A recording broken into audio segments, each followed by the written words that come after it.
So we did our Super Bowl recap last week, which was interesting to say the least. It has actually some really good analysis. Weren't 100% right in everything, but we did our keys of the game were actually pretty much spot on with that one. So You are underselling the heck out of that. We were basically spot on with what needed to happen.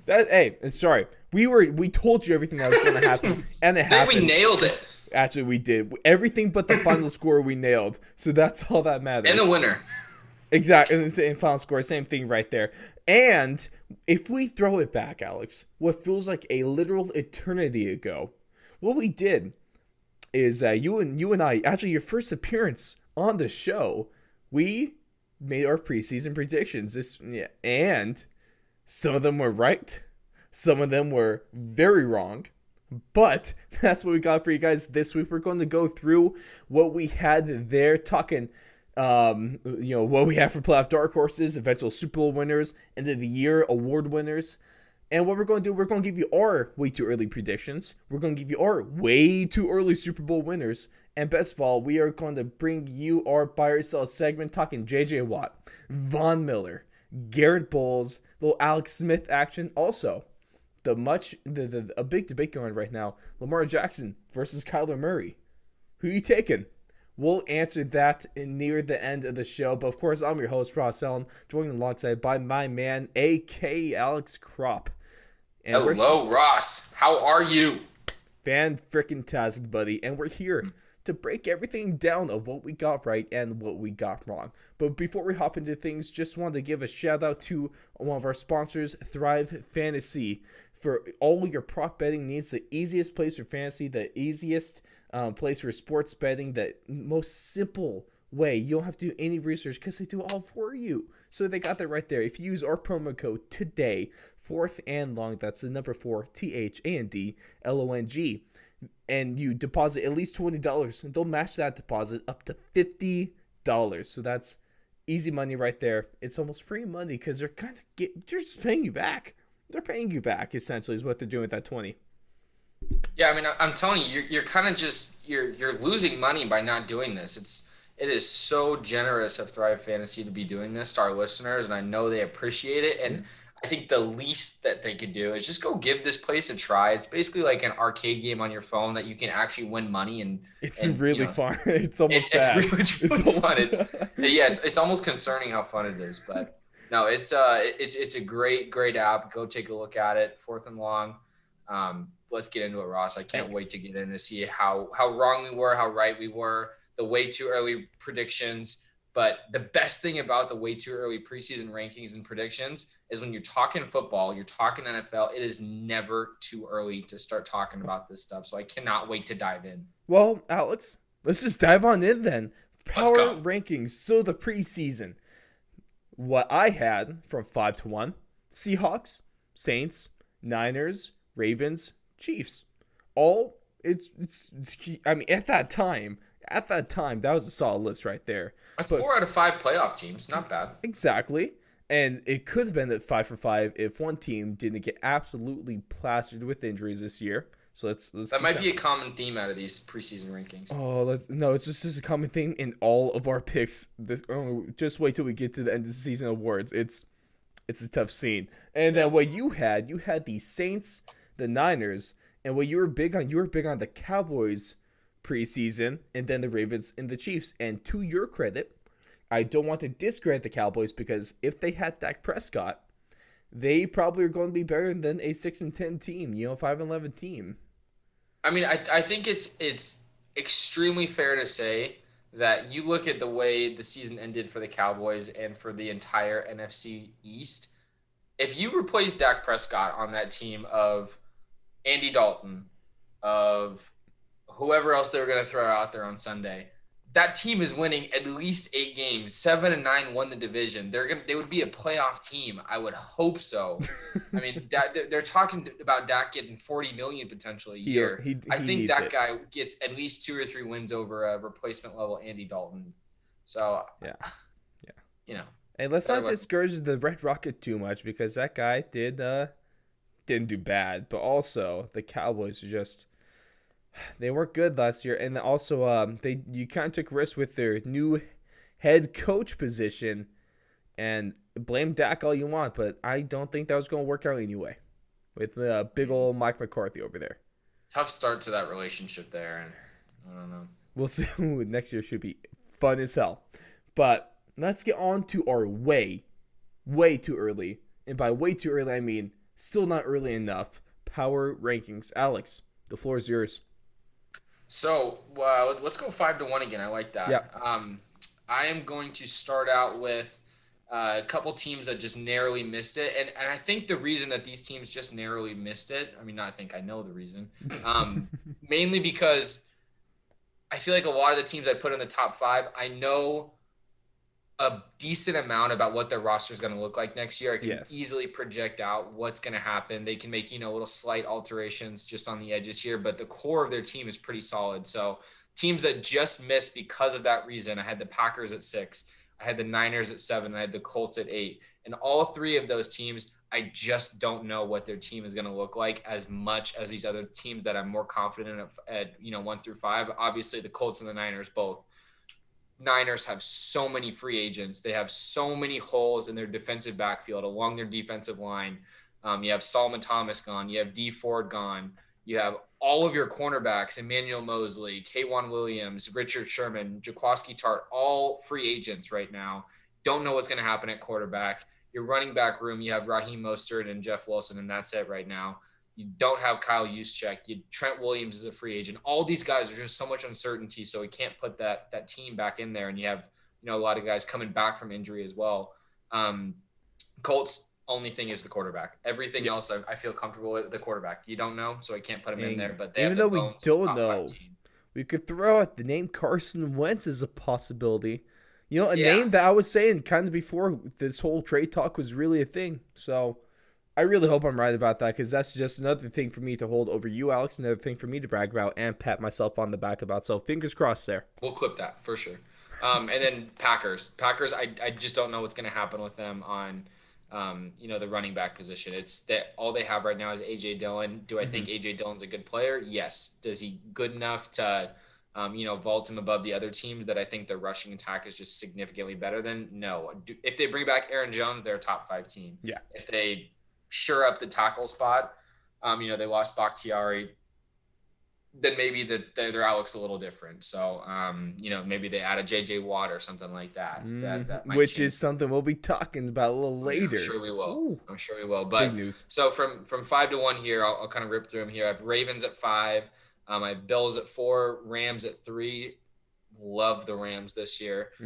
Bucks at 2 and Chiefs at 1. So a little vanilla up top. I think the Rams just they do enough. I think they had a chance, even if they had a healthy John Wolford or a healthy Jared Goff last year. I think they give I think they give that Packers team a little better run for their money in the playoffs, just because their defense is so freaking good. You had Aaron Donald hurt the entire time.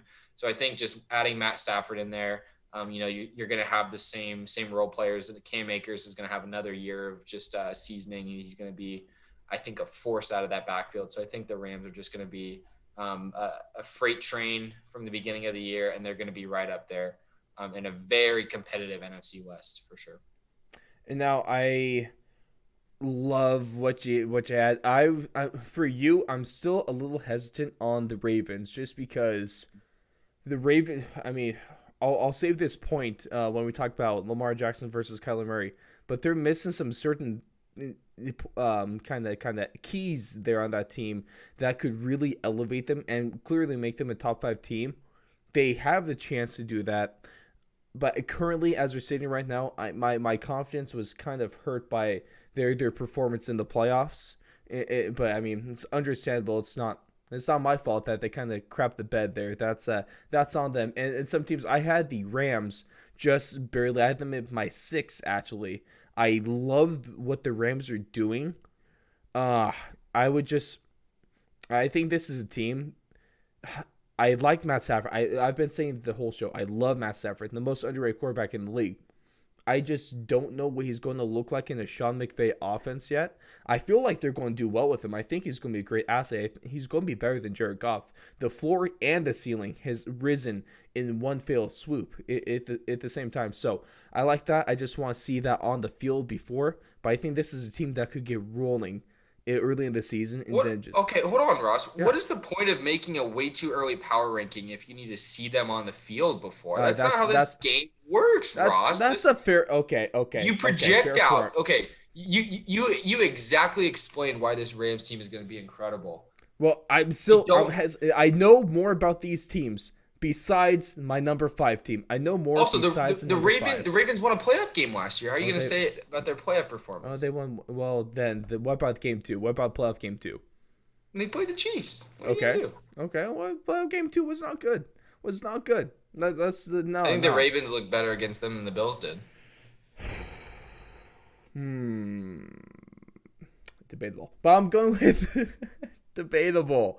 What I like though is you made a lot of the points against this team as to why they shouldn't be up here. But I'm gonna tell you because John Lynch, now Hall of Famer John Lynch, long overdue Hall of Famer John Lynch, is going to be making money moves all offseason. He's only going to make the right things. He's only going to bring back everything they need and get this team looking the way they need to.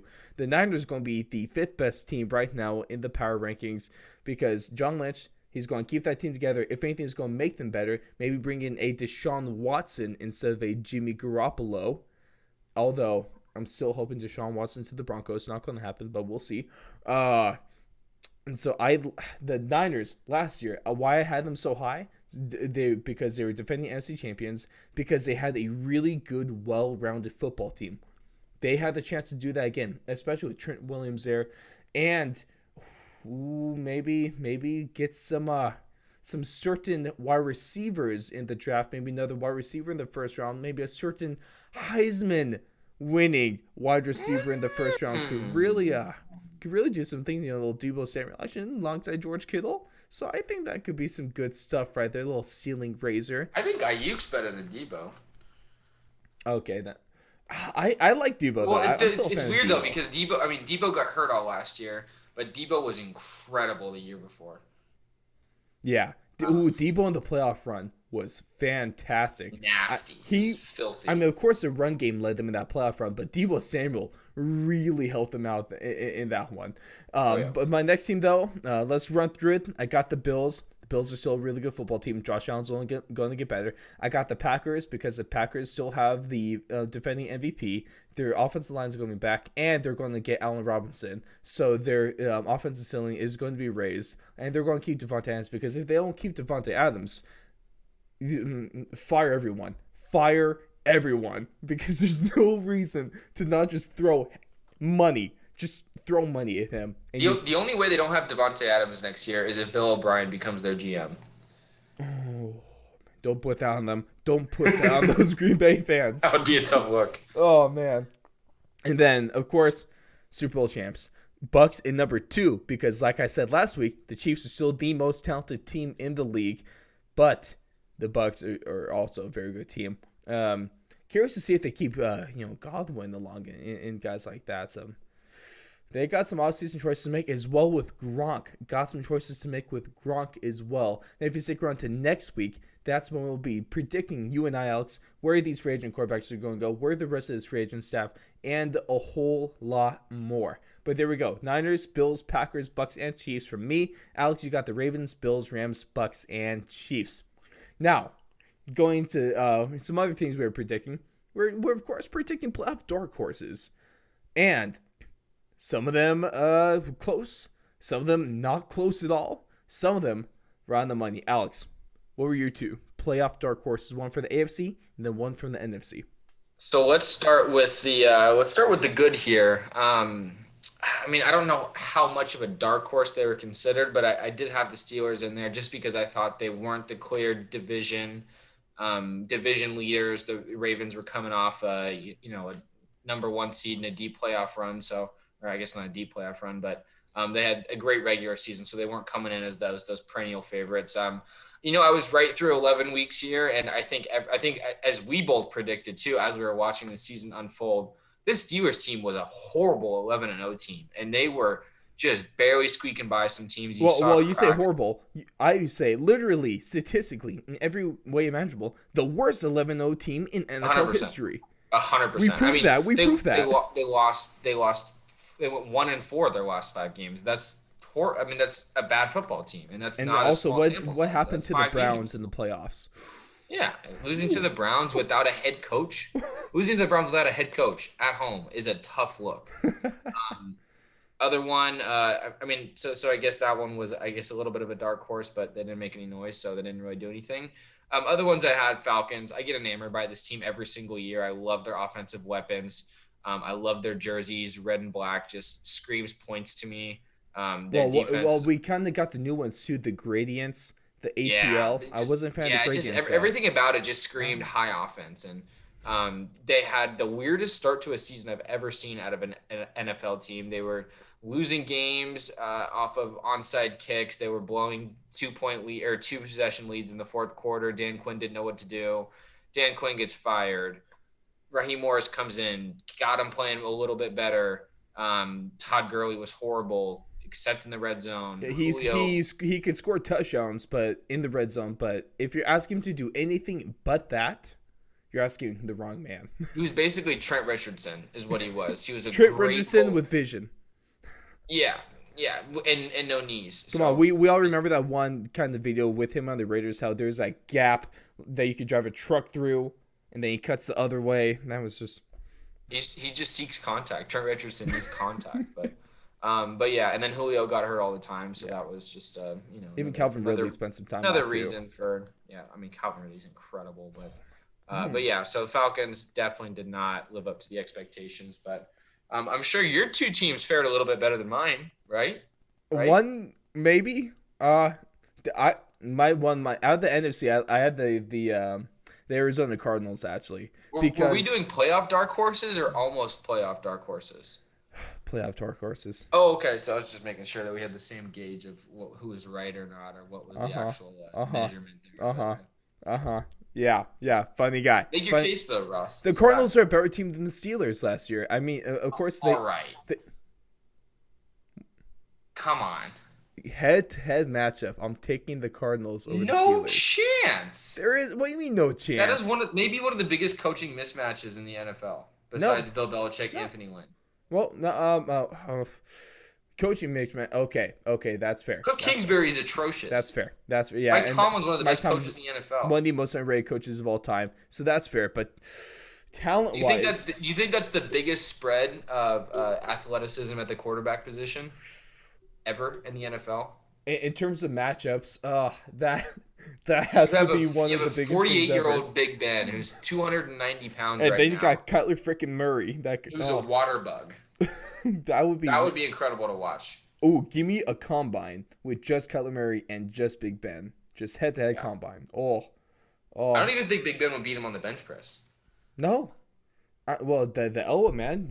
You need the elbow for a bench. So, you might have to do the whole thing in a walking boot. But we had the Cardinals. They got really close, in 8-8 season because they were a good start. They kind of finished a little lackluster. They ran into some heavy offensive problems a little later in the season. Ever since we had one of the coolest Hail Marys, at least in recent history, they kind of just declined after that. And that didn't help, but there's a lot of bright things that came away from this team. Kyler Murray is looking fantastic right now. He looks like he has a very bright future ahead of him. Also, are we really surprised? But DeAndre Hopkins is a really damn good wide receiver, and he's really good for that offense. Now, the question is, what they're going to do with Patrick Peterson over on that defense, because he's been a staple for them, and I don't know. I mean, we had, if we would just want to talk about J.J. Watt real quick, little preview. DeAndre Hopkins is trying to do some recruiting, trying to get the band back together there in Arizona. So that will be, because you have Deshaun Watson for Kyler Murray straight up. Who says no? The Texans. Thank you. Okay. Good. Yep. Is that the answer you're looking for? Did I pass? Okay. I hope so. Go. I pass. And now my team out of the AFC was a team that was absolutely obliterated before the season, during the season, and hell, probably even after the season, they're By obliterated their by starting injuries. quarterback. And then also, Alex, shut up for a second. Their quarterback was not good this season. Whether he was struggling due to COVID, whether he got his shoulder broken, or whether he's just not the future in Denver. He was not good this year. Drew Lock, 57% completion percentage, a little under 3,000 yards passing, 16 touchdowns, 15 interceptions. That's what you call. And the funny thing is, these numbers are almost exactly the same as none other than the greatest quarterback in Eagles history, Carson Wentz's numbers. No, obviously not the greatest quarterback. That's Donovan McNabb, and there is no argument to that statement. But I'll just make it was kind of crazy. The numbers are almost exactly the same. And then it's through the injuries, Alex. Take a guess. Can you take a guess on how many people made the injured reserve list during the season? Oh, does this count like practice squad members that just go to the IR because they No, need a roster spot? this was actual 53-man roster players that made the IR. Let's say 16. I wish. 25. Oh my God. Almost That's half. ridiculous. Almost half spent time Oh my on gosh. the IR this season. That is drastic. Yep, almost half, Alex. And then you had some guys like Cortland Sutton, torn ACL, Von Miller, torn Achilles, 2 cornerstones to the offense and defense, gone. That's essentially your 2 best players. Essentially. Just later. Essentially. So, injuries, not good for my predictions this year. We'll keep talking about those. Those are dark horses, and obviously that's why. Then one of the things we're talking about is also who's going to be the most underrated player going into the season. And I would like to say, I would say that was pretty spot on with this. And once again, Shaq Barrett. People gotta stop overlooking him because he's finally starting to get some recognition. Finally, his fantastic performance in the Super Bowl. Hopefully, he gets paid this offseason, stop with the franchise tag, sign this dude to a 4-year contract, give him some money, and keep a cornerstone of that defense together. Because he finishes the season 12 sacks, 66 tackles, 15 tackles for loss. A fantastic performance in the Super Bowl, like I said. And he had Patrick Mahomes running for his life. And while he wasn't the guy on that defense, it was Devin White on that pass rush. He was a huge part in that spot. And I would say he's still underrated. And more people just, please, pay the man. Pay the man, Shaq Barrett. I think that this Super Bowl run definitely helped just the notoriety of that whole Bucs defense, who was incredible last year and incredible this year. So I think they're finally starting to get the. Did help last year that they had 30 interceptions they had to deal with defensively. Yeah, they've had probably a top 2 rush defense in back-to-back years. I know they were number 1 this year. They were got to be number 1 or number 2 last year.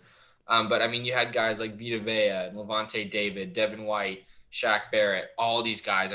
JPP is already obviously a household name because of his hand condition he's got going on there. But I think Shaq Barrett, yes, he's one of the most underrated players in the NFL and probably the most underrated player because if you do a straw poll of 100 NFL fans, casual NFL fans, maybe half of them know who Shaq Barrett is, maybe even less than that. I would argue less. I would say more around that 30% mark. Yeah, and he's a top 5 defensive player in the NFL right now, and he showed it in the playoffs there. So I think you're spot on there. And then even with what I guess we can call almost a slump for him, at least is a 12 sack number, that being a slump, that's like Aaron Rodgers' quote where he's talking about it's funny they say my slump years, and a lot of the times it's everyone else's career years. It's like. Probably got a high bar here that he's setting, that 12 sacks and 15 tackles for losses. Pretty damn good. That's pretty damn good. Then a guy that you had who doesn't miss tackles is none other than Bills cornerback Davious White. Davious White. I think he's just another guy in that like Shaq Barrett role where he doesn't play for a huge market, but his team has been good. His defense has been good. And this player is just elite, and they're both analytics darlings. Everyone loves Trey White. He had a 10% missed tackle percentage, which was in the top half of just the top majority of a lot of corners. Corners miss tackles a ton. Every time we're watching TV, it's like, oh, how did you miss that? Every time. Yeah, it's just like anytime you have any sort of outbreaking run or swing pass, how many times does the first guy always miss? And the first guy is typically the corner or the slot corner or someone like that. So defensive backs, they struggle tackling, and that's not something Trey White does. In this era where every single NFL quarterback, besides Drew Lock, is passing for over 65% most of the year. He only gave up 55% against 70 passer rating. These are really, really good numbers for a number one corner, especially the way that offenses are played these days and how good number one receivers are. He had to go up against those guys every single week, and he was the one that was shadowing them every single time. So you go up against a Hopkins, against a Julio, against Devontae Adams. He's the guy that's going to have to stop them all. So I think these players are both underrated, and they both had great years, and I think they're going to continue being underrated until they get the recognition from the NFL awards. And until they get some money on those contracts. And now let's run through our end of the year award winners. MVP, we're going to start off with MVP with the biggest one of the year. I had Russell Wilson. I had him finally at least getting a vote for MVP, and he looked like that at least through the first 4, 5, 6 weeks of the NFL season. It looked like he was about to run away with it. Didn't end up close. And then we let Russ cook. And then Russ burns down the kitchen. And then Russ doesn't get a vote for MVP. No, what's new here? It's same old story. So that's at least I fared a lot better here. You have a way better excuse for why this guy didn't win. Dak Prescott looked incredible the first couple weeks.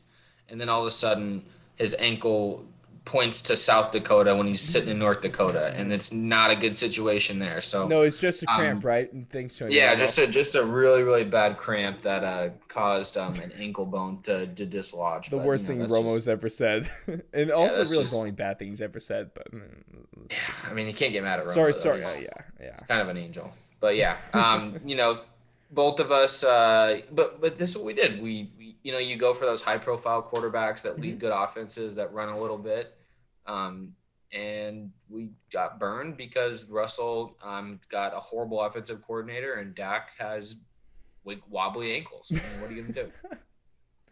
At least for you, though, I think I know who you're picking for comeback player of the year next year. Oh yeah. Write it in chalk now. Hey, chalk. Let's just get permanent marker on that, okay? No. Permanent marker on the whiteboard. Yes. Alex already booked your pick. Okay, I'm going to hold you to that. That sounds good. I'm okay with it. I'll die on the Cowboys hill. Woo! And now these next 3 guys. Not good for me. Same thing with the Broncos. Defensive player of the year. Nick Bosa was my pick. Injured. That's, we don't have to spend too much time on that. The dude got hurt second week. What are you going to do? Exactly. For your guy. Even worse for you. Worse for you. So I mean, we touched on this already. We did. But I've had a little bit more time to think about it, and my pick for the defensive player of the year was T.J. Watt. I thought he should have been. I look back at it a little bit, and I think just the more and more that we look at it, we're comparing apples to oranges. They play completely different positions. Aaron Donald's double team rate was an all-time high this year. It was like a record 90%. High for the NFL. It was ridiculous. It was like 79.8% or something like that. And TJ Watts was at like 42%. And a lot of that was, just the back chipping on the way out. But I think it's almost like you can never be mad that Aaron Donald gets an MVP award. The only thing you can be mad about is when he doesn't get an MVP award or a Defensive Player of the Year award. So, imagine if we could actually have the day where he wins MVP.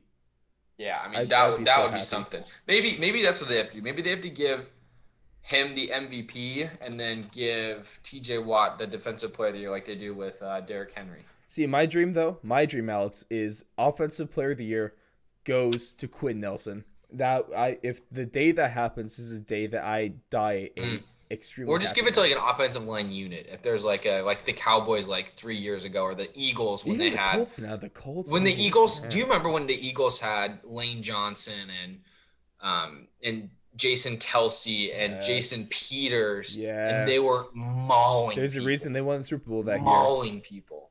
They had their backup tackle was that guy Vitae. The dude was like 400 pounds. They'd bring him in for their jumbo sets, and this guy would go out there and run tight end routes. It was ridiculous That's the definition amount of jumper right riches they there. had on their line. I would love Now they that. can't Just protect more anyone. awards for offensive linemen. Just make it happen. Also, a I fullback agree. award because I fullbacks agree. are fantastic people.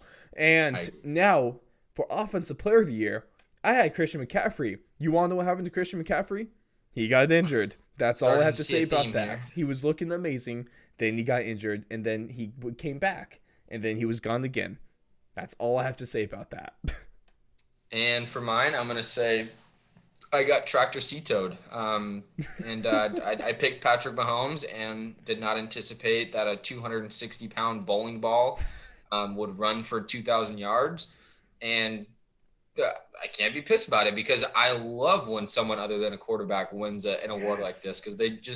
because they have all this built up, um, stock from getting passed over all these times by the quarterback Mm-hmm. position, and now we're starting to see. With the Dalvin Cooks and the Alvin Kamaras and even the Zekes and the CMCs, all these guys getting massive contracts. Even freaking Joe Mixon's getting a massive contract. Derrick Henry is, and they're starting to get some they're just desserts here, so I don't mind this being wrong on it. And Patrick Mahomes, you can't go wrong putting him in your top three for No. offensive player of the year or MVP for as long as this man plays. So Exactly. Also, the thing is, I'm actually prefer because we all know the MVP.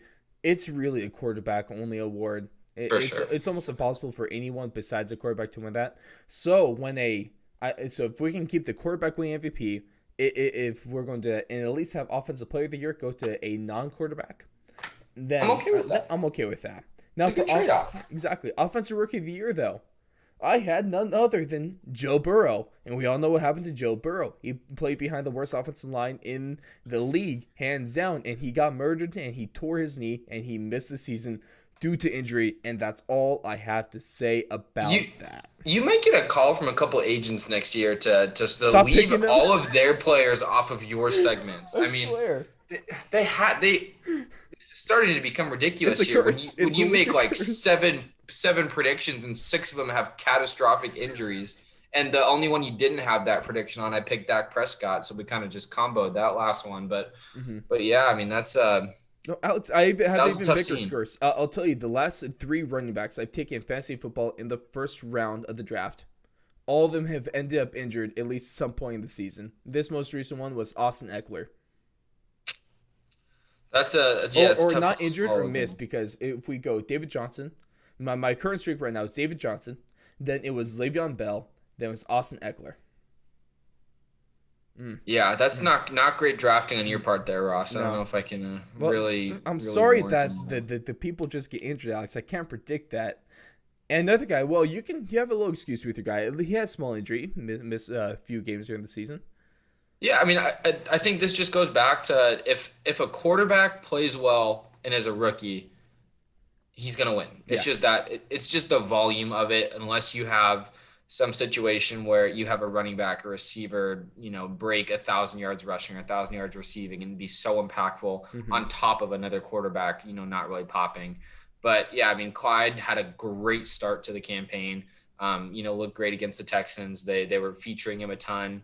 Yeah. He was getting a He had lot of touches a early. lot. He was getting a lot of runs, and I was kind of just confused the whole time because I thought that the Chiefs would draft this guy because of how dangerous he was after the catch and Yeah. out of the backfield. And Yeah. I think that would have allowed Travis Kelce to not be the underneath guy, but to really kind of push and maneuver himself down the field. And you still had that underneath guy that would be able to do something after the catch. But he needs more than 54 targets in a season.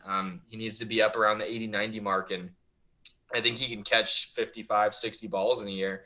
And it's just, I think he's so dynamic, and you could see it a little bit in the Super Bowl where he was still out there, making people miss and bouncing off tackles and trying to get first downs. And it just looked like he had a lot more fight and a lot more juice than anybody else they threw out there. So I think his role is only going to expand, and I'll be very, very interested to see what happens when Damian Williams comes back into the fray, and kind of have to compete to see what's going to happen in that backfield. I But that'll be still interesting think for he's sure. the future, but it certainly is going to be interesting to see how that plays out in camp. Well, Yeah. if we get a camp, and now at least the one thing I'll go and pat myself on the back for, Alex, is I chose, it was low hanging fruit. It was the only choice I could really see, and it was none other than Alex Smith for comeback player of the year. My boy gets it done, and we'll be talking about it a little later in the buy or sell segment as well. He didn't light the world on fire, but it was still really cool just to see him back. And then he also didn't do that bad, all things considered, with that Washington football team. So, and then also really the only other guy he had to compete with this year is Big Ben, and no one wants to vote for Big Ben for anything anymore. No, Yeah, no. it's also tough to win any award when you have that much of a catastrophic collapse at the end of a Exactly. year. Um, so yes, that wasn't a good situation for Big Ben there, but yeah, I mean you absolutely nailed this, and you nailed the reason for it too. I think you said exactly. He's got a chance to play in Washington, Mm-hmm. and even if he doesn't play well, he's going to get that sympathetic vote, and you nailed it. So, you know, I'm always good it for a took sympathy vote. yeah, it took you not, picking a player that got hurt, but a player that's coming off a catastrophic injury. So Mm-hmm. maybe next year, all these players that got hurt that you pick them again, and they have this But which miraculous one am I comeback. going to pick? Because there's so many. No. You pick them all for the same award again. Okay. You have to pick. Okay. You have to. I don't think I you have guess so. I don't got a choice. I don't no. got a choice with this one. Yeah, And then your choice actually looked great. One of the things I will say about this is I said that your choice was going to have more rushing touchdowns than or than passing touchdowns as a quarterback, and he certainly did by a large margin. So there's something yeah. for me. That was one of the best calls. Like that's a hell of a prediction right there. I That need to find the starting damn clip quarterback. now. I need to remember which episode it was. Yeah, I mean that was it might have been the preview It episode. might. I'll have to do some listen. I'll do some Yeah, you listening. might I'll have to let you because guys that know would be about this incredible. If one. any of our listeners can remember, hit us up in the comments here. But But Alex, your guy that was on a good start and looked promising and then just tanked was. we call him either Slam or Cam Newton. Um, just a really bad quarterback these days. Doesn't have an arm at all. Looks like he's put together with not even duct tape, like just like masking tape that's like almost rips like it's cardboard. But his shoulder's bad, his elbow's bad. It looks like he can't. I mean, he can run still, but Taste and like fashion bad. yeah, his fashion's bad. His comments are bad. He's got horrible feel in the pocket. Um, he just looks like he's like brittle and braille when he goes down in the huddle. Like he just looks like he's bending down and it hurts. There's just nothing that I can come off as endearing about Cam Alex, Newton as a quarterback. don't you remember like when he was doing all this kind of super cam stuff? Wasn't like most people saying that they should probably like stop this, otherwise he's just going to become broken and not good later in his career. Yeah, it's almost like there's like scientists and doctors that are testing and realizing that there's some negative effects of continuously ramming your head into linebackers. But It's almost like um, the running backs in the league only last an average like 2 to 4 seasons, maybe 6 at most. And Cam Newton yeah, is kind of playing like a running back. And these so, weird stats that like are keep happening over and over again. stats are fun. So that was a decent one. And then last but not least, our Super Bowl winner predictions. Alex was just off with this one. With you had the Chiefs, and I was well, sort of off. I was expecting a little more out of the Ravens. I was expecting kind of a better season out of Lamar Jackson. Dude, you were just slamming for their playoff season. Yeah, Don't say you were close now. You can't have different marks compared to fine. whenever The you were Ravens talking about the it. Ravens were just Thank you. if okay. Thank you. If we could have had the Lamar Jackson, the post crap Lamar Jackson, against the Browns, if we had that all season, then they could have. But he was bad. He was bad at the beginning of the season, and there's a reason he was bad, which we'll touch on. And also, your pick of the Chiefs was just low hanging fruit, and you almost got it. Yeah, almost got that. Hey, but there's the Next things time. we were wrong about. There's the things we were right about, and there's the things that we just cause curses and injuries to Yeah, almost there's everything we the touch. people that got hurt. We just basically named Yeah. off the worst injuries of the year in That's our prediction segment. half of our picks were just injuries, and oh, I love football. Yeah. Football is so much fun to predict Violent because, sport, my friend. Violent and sport. that's why we watch it, baby. But let's Wouldn't have hop. it any other way. Oh, no, not at all. But Alex, of course, this week of recording, it's week 1 of the NFL offseason. And although we were done with our Barcel segment for the last season, it's time for the very first Barcel segment of this offseason. So you know We're how turning it the goes. page. You We know are turning the page with where we're closing the book on year 1 of the buy or sell segment, and we are opening year 2 of the buy or sell segment. Roll the clip. We want the ball, we're gonna score. Tell them to bring me my money. Dollar bills, y'all. So we buying or are we selling? There we go, buy or sell segment. Of course, we all know how it goes if you listen to regular season, but if not, no big deal because we thank you so much for joining us on this off-season adventure now. But we give you 5 statements. It's up to you whether you're going to buy that statement or if you're going to sell the hell out of it. And now there's some crazy free agent stuff going on right now, especially when it comes to pass rushers. And the first guy I want to talk about is none other than former Texans edge rusher J.J. Watt. Now, he was recently released by the Texans because, they're not going to trade Deshaun Watson, even though they'll get like 3 first-round picks and some really good defensive talent and a quarterback, because why would they do that? But hey, let's just cut J.J. Watt. Let's just cut them and not even trade The Texans are an absolute dumpster fire. Like, I mean, they're horrible. Just a horrible franchise, horrible run organization. even with everything going on in horrible Texas hires right now, with how cold it is, the Texans could still light a fire in the blizzard. That's how just abysmal they are. But Alex, the first statement I want to present to you is that J.J. Watt will return home and join the Green Bay Packers this offseason. Negative, sir. This is going to be a sell for me. I think he's going to go to the Bears, actually. The Bears? I think he's going to go to the Bears. Oh. I think he, at some point, so here's what I'm going to say about J.J. Watt's life. He's been the star of Houston. He's been the star of commercials. Literally the greatest person to ever happen to that franchise. Yeah, and On you know and off one the thing, field. one thing I don't think he's been nailing. I don't think he's been, and this isn't JJ's fault. This isn't something that he's done. It's something that indirectly just kind of happens with professional athletes at this kind of level, with this kind of time dedication. I don't think he's been the best husband. I really don't. And I think what's going to draw him as his career gets to the twilight stages, I think he's going to want to make a sacrifice that benefits his wife. His wife is a professional soccer player that plays in Damn Chicago. good one, too. He's going to go to a big city. He's going to go to a huge market. He's going to have so many collaboration opportunities with advertisers and huge media companies. He's going to be close enough to his home. It's not that far of a drive. He's going to live 3-4 hours from his home. He's going to get to go to an organization that already has a great defense and a great defensive line. You put Khalil Mack and J.J. Watt together, would have been, all pros 4 years ago, but they're just going to have to settle for what they are now. But you put J.J. Watt instead.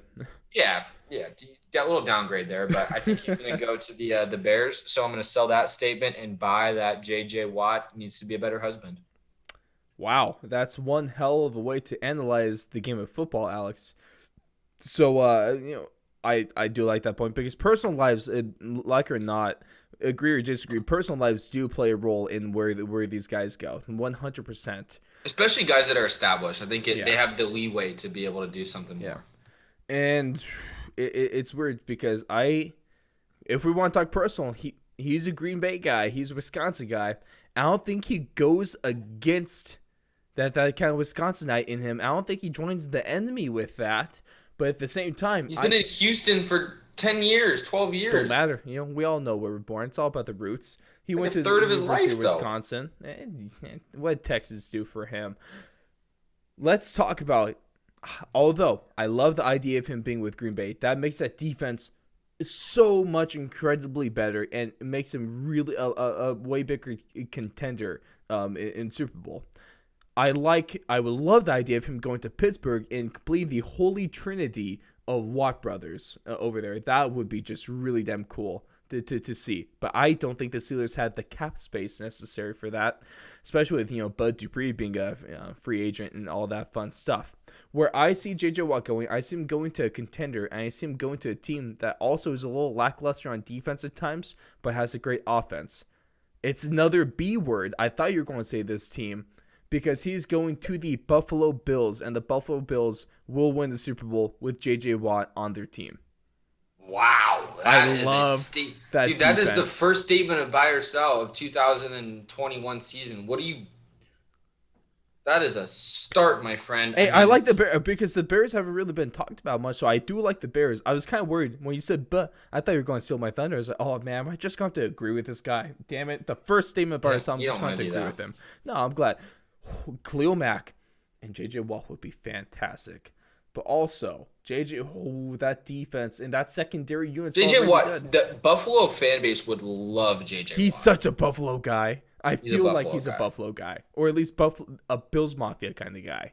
I feel like Chicago is over the years has gotten almost soft. Like their defense I think it's just the Mitch Trubisky effect. Their offense is just soft, or the Matt Nagy effect, or both. Yeah. Matt Nagy doesn't help either, for sure. I mean, you go from I just remember you remember looking on the side.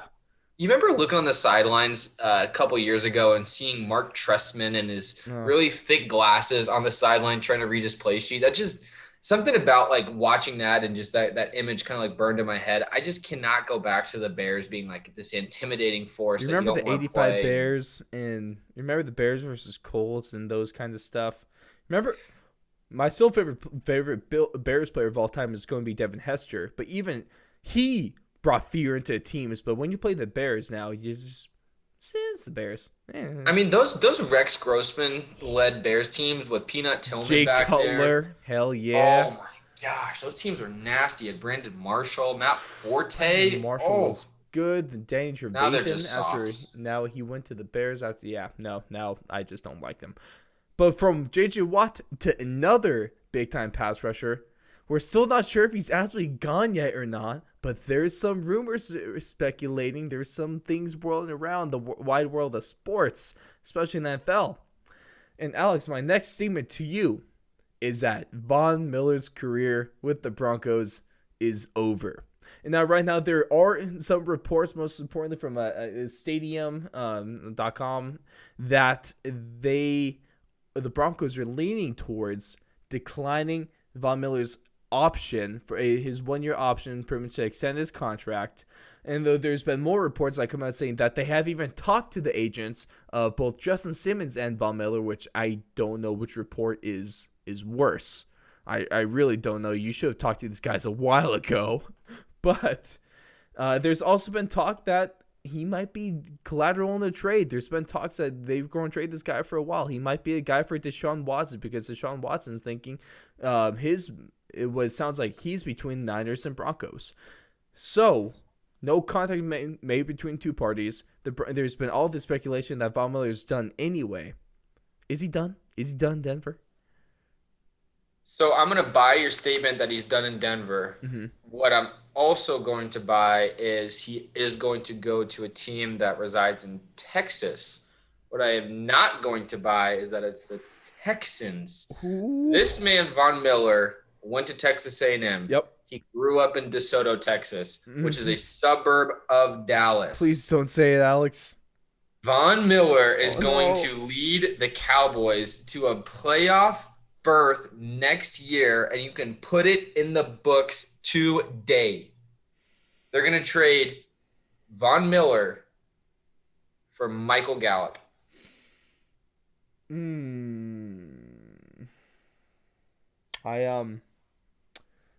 Okay, non-biased. That's a good move. Biased.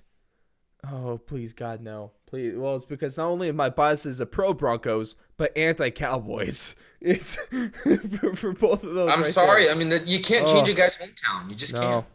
You can't. I was hoping. He's a Texas boy through and through. Yeah, that's the unfortunate side about him. For me though, my everything says he's gone. Like my gut feeling says he's gone from Denver. But then I think I just can't picture him in anything besides blue and orange, man. White and blue. How about blue and silver? Oh no, I can't see it. I can't see it. It's. I mean, he's not going anywhere with the Broncos. The Broncos organization is in a tailspin. The Broncos can make it when healthy. They can make the playoffs with Ryan Fitzpatrick. How's that for a statement? My friend? They really can make dumb. the playoffs with no, it's not because they're literally a quarterback away. It's a really dumb They're statement. a quarterback away. They have no running game. Their offensive line is garbage. Garrett Bowles. Oh, we'll talk about Garrett Bowles. Lloyd Cushenberry, rookie at center. Dalton Risner is a good guy. Juan James out for back-to-back seasons. No, he's probably going to come back completely healthy, right? And he's going to be a stud. Yeah, that's what's gonna happen. No. I hope they go to the draft. Bill Lindsay's a free agent too. Yeah. Well, if they don't re-sign him, they're morons. It's simple as that. Simple as that. You have. They might replace him with. They might bring back like John Skelton. If you keep Melvin Gordon over Philip Lindsay, you are a moron. There's no ifs, ands, or buts about that. But Von Miller, if I'm being honest, I guess John Elway did step down, so you guys might have a shot at making. Technically, he stepped down. I think he actually technically stepped up, but he just had someone fill his role. So he's up to better. VP, not in GM anymore. So he in hierarchy he did move up, but in power he stepped up, down. but he removed all of his power that actually affected the team. He's probably just making more money then. He's still probably just making more. I don't know how that's working. And more money, less responsibilities. Wouldn't that be nice? And they still don't even have the owner there in Denver. REP Pat Bowlen, one of the greatest to ever do it. And now their family is bitching about who's going to be taking over as owner. So that's not a good situation. But Alex, to sum things up, Von Miller is. He's gone, Joe. I'm sorry. He's done in Denver. He's done in Denver. And my only prayer is that they pick up his option, only to trade him to Texas as a part of a trade deal for Deshaun Watson. That's the best way to do this right now. And then sticking with the blue and orange, Alex. Next statement: offensive tackle Garrett Bowles was the most improved player this NFL season. Now, some stats I want to throw out to you is in 2019, 1,012 snaps, 21st in the league, 17 penalties. We all know the guy that was booed in Denver because every game he was just holding people. Every damn game. Every time you see a flag, you go, oh no. It was national news. Garrett Bowles held again. Every time, Alex, engraved in my head. Holding. Offense number 72. Every damn play. It was always a big play, exactly. too. Always. Always. Don't gain 20 yards. No, holding. Offense every time. He gave up 4 sacks last year, and he only had, according to Pro Football Focus, a grade of 76.1. Fast forward to 2020, 1,015 snaps, only 7 penalties, tied for 9th in the league. 0 sacks allowed this season with over 500 pass blocking snaps. And a 90.6 Pro Football Focus game. That was the 3rd highest graded offensive tackle, only behind Trent Williams and David Bakhtiari. So, and some other candidates I would like to throw in there to go along with this would be Josh Allen and DK Metcalf. By yourself. So, I am going to reluctantly sell this statement because I think Garrett Bowles made an absolutely astounding jump from 2019 to 2020. I mean, the amount of ridicule he got from the media, from the local people, from the fans. I mean, he was just getting torn apart because he always had those holding penalties. People hated him. Yeah, I mean, he was just he was almost about to get cut, it seemed like. And he comes back. He gives up 0 sacks as a left tackle. I mean, here's one thing I will say. Drew Lock, as much as you can give him credit for, his gunslinger mentality, that doesn't a lot of the time allude to a lot of sacks because he's just kind of either throwing the ball up before he needs to, or he's running around trying to do something.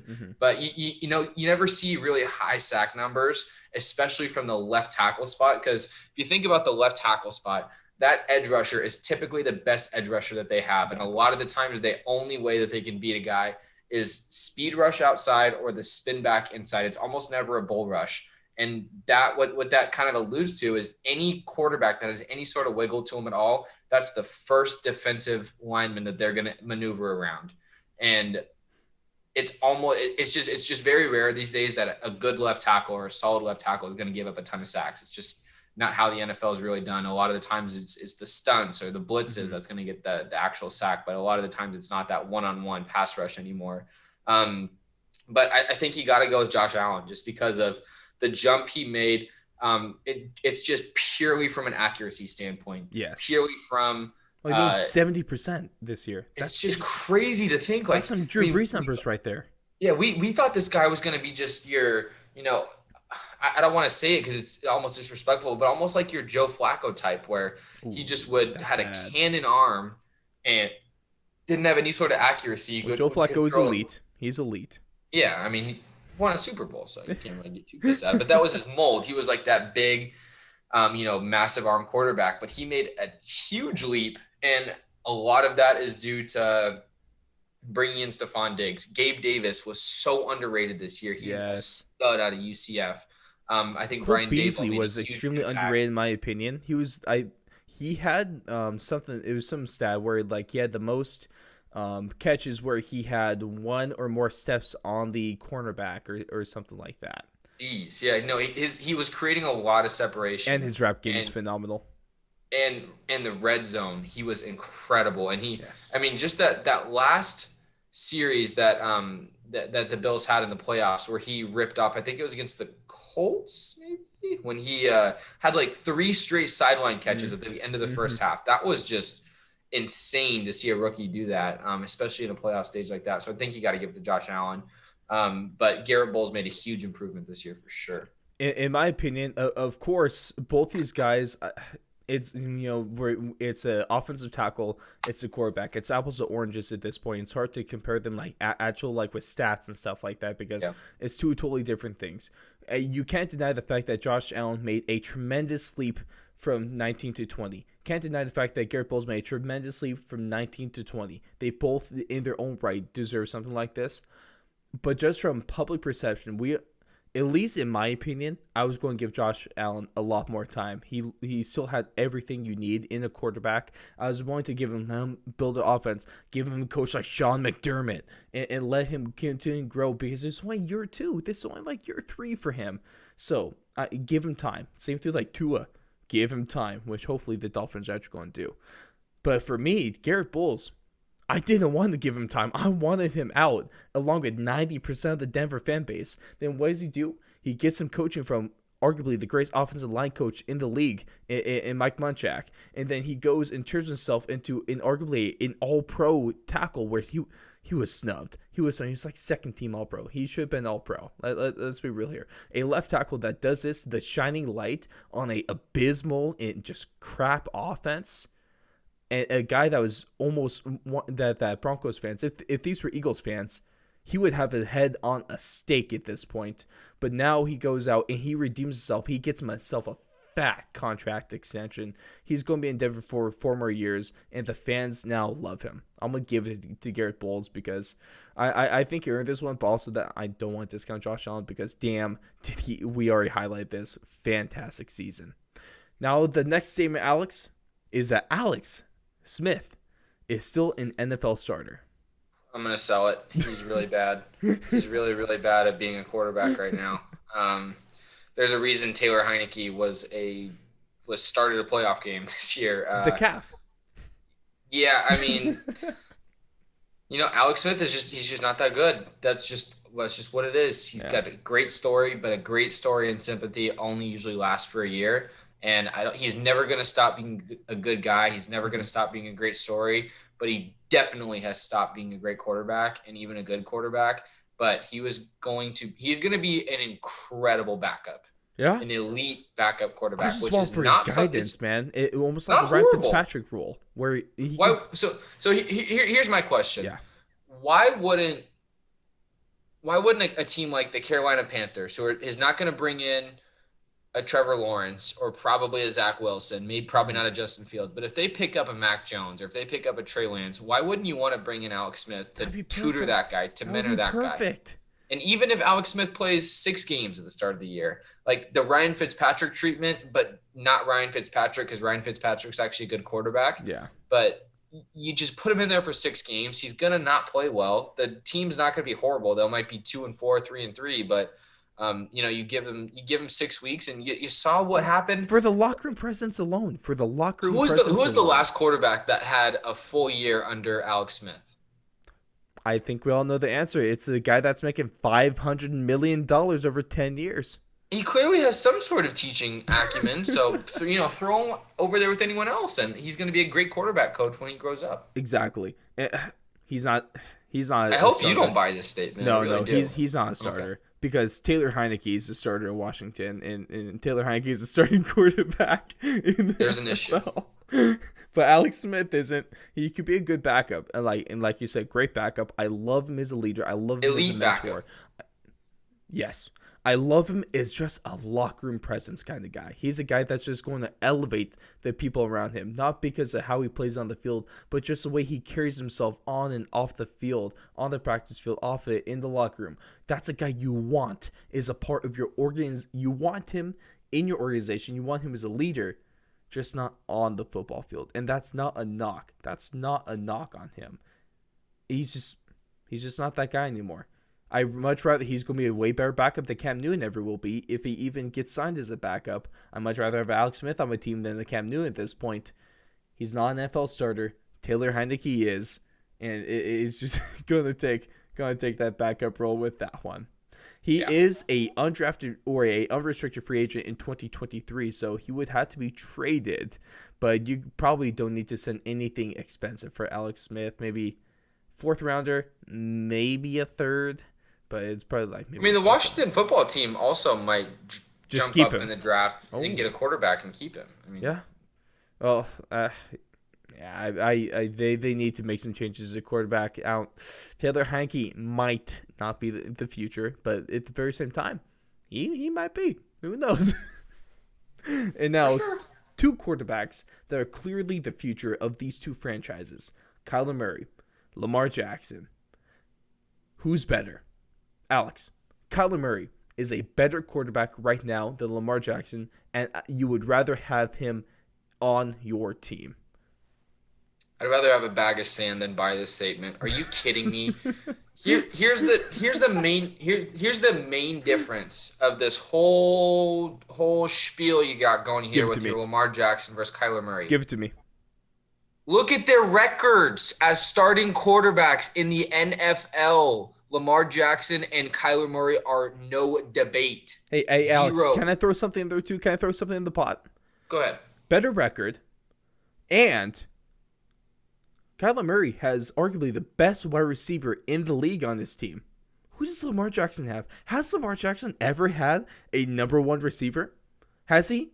Is Dez Bryant a number 1 receiver? I was just going to. Is Hollywood Brown right a number 1 receiver? And have they ever had anyone? Have they ever had anyone that could really help out Lamar Jackson in the offense? And the answer is the best offensive help that Lamar Jackson has had has been John Harbaugh and his offensive play calling. That's it. It's that and his dynamic rushing game and his legs. His legs have been his best asset by far. Also, let's give Justin Tucker some love too. Let's give him some love. Yeah. But I mean, you nailed it. There's a fundamental issue when in 2021, Dez Bryant was contributing on an NFL team and acting as your number 1 receiver. That is a catastrophic roster error by anyone who makes that. I mean, you cannot have that happen. Marquis Brown was a great prospect. Mm-hmm. I don't think he's a number 1 receiver. He's a great number 2. Great number 2. Great slot guy. Great take the top off of defense kind of guy. is not a guy you want in every single one of your offensive packages. Think You of this. need Think help. of this. Think of this. DeAndre Hopkins on the Ravens. It would be nasty. And here's the thing. With Hollywood Brown too.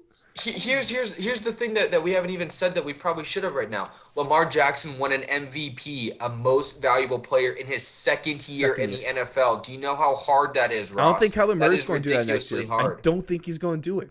Call me crazy. I don't think he's going to do it. No chance. This is ridiculous how we're having this argument right now. Kyler Murray. It's so stupid. People actually agree with this, though. That Kyler Murray's better. I don't understand that. We penalize these guys way too much for success in a way. I mean, you have Lamar Jackson have such a good regular season. They were disgustingly good at the end of 2019. And we held that against them when they didn't make a good playoff run. And they did the same thing this year where they kind of flamed out. But that's the problem. But when you look at Kyler Murray's side, you see this kind of like it's almost like you see hope. You see what could be. You see like this greener pasture, like this green grass in front of you. I see MLB center fielder that should have gone to the A's. Exactly. But the thing is like you see hope and you see what could be and you can project out. But with Lamar Jackson, you know what it's going to be. And what it's going to be is an MVP winning quarterback, a guy that's going to be, a top seed every single year in the playoffs. And his team's going to win 11 to 13 games. How can you ask for anything different in the modern NFL? You want to know how you can ask for anything different? If you are on crack. That's the only There you go. way. Also, speaking of on crack, I mean, it's a little off. I mean, quarterbacks are on topic.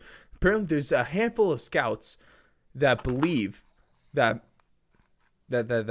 Zach Wilson is a better quarterback than Trevor Lawrence.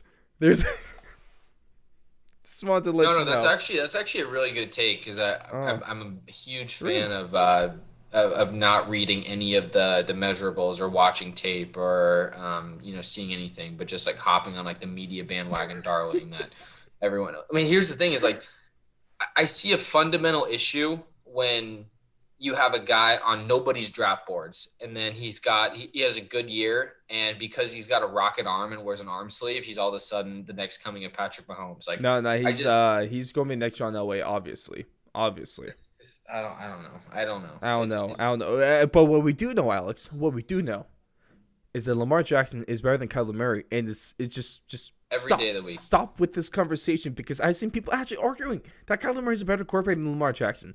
Big like NFL pundits and stuff like that on these big national TV shows think they're all hot stuff, and they're out here sitting with takes like this. Come on, man. It's ridiculous. Come on, man. Do you really believe this? Because also the thing is like Kyler Murray, you wouldn't characterize him as a runner. He's a scrambler. Lamar Jackson's a freaking runner. He runs between the tackles. We saw what we did against the Bills.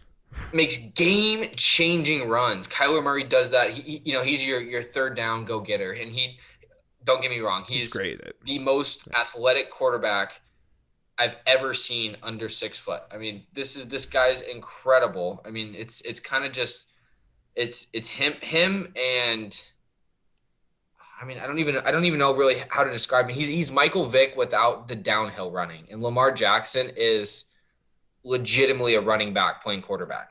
And the thing about this, we've never seen anything like Lamar. We've never seen anything like him. And let's just remember that although we're saying that Lamar Jackson is better than Kyler Murray, we're not saying Kyler Murray's a bad quarterback. Don't make that assumption. Like when you're saying that Chase Young is overrated, which he is, that's not saying that he's a bad player. I'm also not saying that here's the thing is like, and that's what I was talking about with the greener grass and this hope player is you don't know what Kyler Murray could end up being. He could end up being the best player we've ever seen before. Yeah. And Chase Young could be the same thing. But that's not the question right now. The question is we're judging on what they're doing now. Chase Young now is not an elite pass rusher. Could he be there in 2 to 3 years? Do I almost expect it to happen? Yes. But right now, he's overrated. Kyler Murray right now is overrated. Right now. Literally, as a recording, right now. It's like Space Souls. We're in now. We're just talking about now, and that's that. But Alex, you think people would get that? No, I don't. I've lost a lot of faith in most people that I've seen. Especially YouTube comment sections. Those have just taken my faith and just kind of take it and just squeeze it away and trample on it because, that's where brain cells go to die. Also, Twitter replies. It's a breeding ground for smart people in conversation. Oh, just the best of conversations, that's for damn sure. But that's going to do it for our buy or sell segment, and that's going to do it for our first off-season NFL breakdown. Of course, Alex, we were able to get a few things right, and we're able to caveat all this and put asterisk on our predictions because of all these injuries. So, if anything, we're still right on almost everything.